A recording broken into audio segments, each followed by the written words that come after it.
Ladies, gentlemen, boys, girls, and everybody in between, it's finally happened. Ferrari have announced that they will be entering the hypercar class in 2023. This is certainly very exciting news and has come in the wake of many things. When the hypercar regs were first being drafted, Ferrari were of course at the negotiating table, but eventually they didn't really look like they were going to enter. However, since then, Formula One of course announced the budget cap starting this year in 2021. And of course they needed to redistribute some of their resources. IndyCar was sort of the option for a while. They were looking at that, but then they decided to eventually not go through with that, which was kind of expected. And yes, of course that eventually fell through. And hypercar is, well, the perfect way for them to redistribute some of their resources, and it opens up a number of interesting opportunities for them. Ferrari are the fourth manufacturer to fully commit to the WEC Hypercar category, with Toyota and Glickenhaus being the first two to join the grid in 2021, with Peugeot making their debut the following year. And bike collars might rock up at some point, I don't know. Not to mention the LMDH offerings from Acura, Cadillac, Porsche, and Audi joining the new top flight combined prototype category in the next few years, as well as the grandfathered Alpine. While Ferrari have competed in sports car racing pretty much continuously, usually in a customer guise, this is the first time any Ferrari will have competed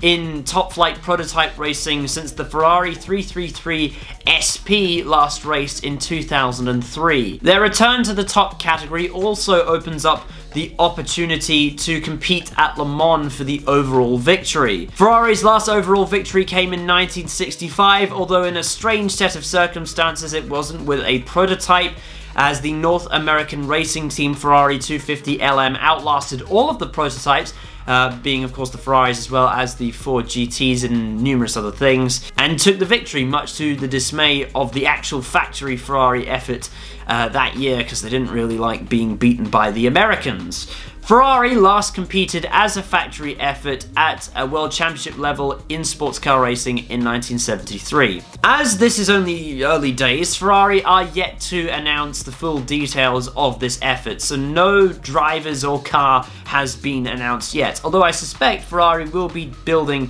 an entirely new hypercar, as by the time they take to the grid in 2023, their current flagship road car, the SF90 Stradale, will be somewhat irrelevant, and well, let's face it, it's not like the LaFerrari will be making a comeback. The car is apparently already in development though, with Ferrari having said that they have already begun the design and simulation phases. So expect a very interesting race car coming out in the next few years, as well as a full-fat road car or track day toy, which will be the successor to the LaFerrari, and of course the Ferrari, I think it was the FXXK, was the really beefed up version of the LaFerrari. Since you're here, and it would be favourable for me to stretch this out to at least about 6 minutes, why don't we speculate who the drivers might be and perhaps other details of the program. I think it will most likely be a 2-car program for the most part, each with 3 drivers, with the potential for more drivers or more cars to race at special events like the 24 Hours of Le Mans. Given the drivers in the Ferrari stable and some of the other Ferrari drivers in the WEC, I think we could see guys like James Calado, maybe Sam Bird, depending on how much he's involved with the AF Corsa program nowadays, and perhaps even Giancarlo Fisichella, who's been involved with a load of Ferrari GT programs. However, I also wouldn't discount some of the drivers involved with the Ferrari, well, currently involved in the Ferrari Formula One stable and the Ferrari Driver Academy. Given the nature of Formula One and the scarcity of seats, I reckon we could see guys like Marcus Armstrong, Robert Schwartzman, Callum Ilott, and maybe even Dino Beganovic end up in a sports car instead of Formula One, much in the same way that Nick de Vries ended up driving for Mercedes in Formula E rather than making it to Formula One. However, one or more of them could make it to Formula One, which is definitely not out of the question since Kimi Räikkönen is about 1,000 years old now, and Antonio Giovinazzi has never really impressed. In that case, I think Giovinazzi is a really likely candidate to drive for the Ferrari hypercar program because he has previous sports car experience and he's also Italian, meaning that he's basically perfect for this.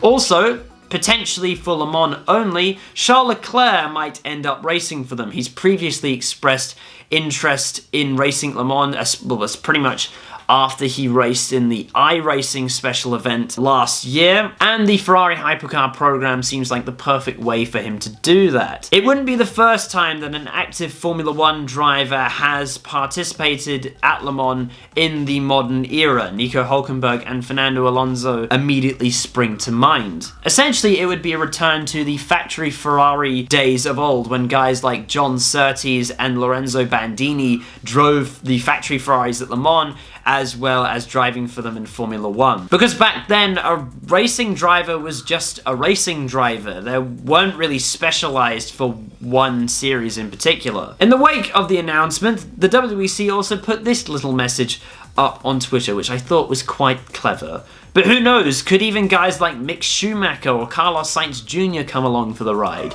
Only time will tell. It will also be interesting to see if the Ferrari program will be run by Scuderia Ferrari themselves, or a semi-factory team like AF Corsa. Furthermore, it will also be interesting to see if they ever decide to race in IMSA in some capacity, be it a full-time effort or an occasional run in the North American Endurance Cup. Whatever the case, this new era of sports car racing is proving to be as exciting as ever, and I can't wait to hear and see more details about this program and any other programs of other manufacturers that decide to enter. I'm certainly looking forward to hearing the driver lineup and seeing the car that they come up with. But what do you think? Put all your thoughts in the comments below. I do actually read them all, so you may as well say something and I will most likely respond to you. All the socials are in the description below, including the T-Star Instagram, Twitter, and Discord server, as well as my own personal Twitter. Please go check those links out if you haven't already done so. Anyway, like, subscribe, and I'll see you next time. Goodbye.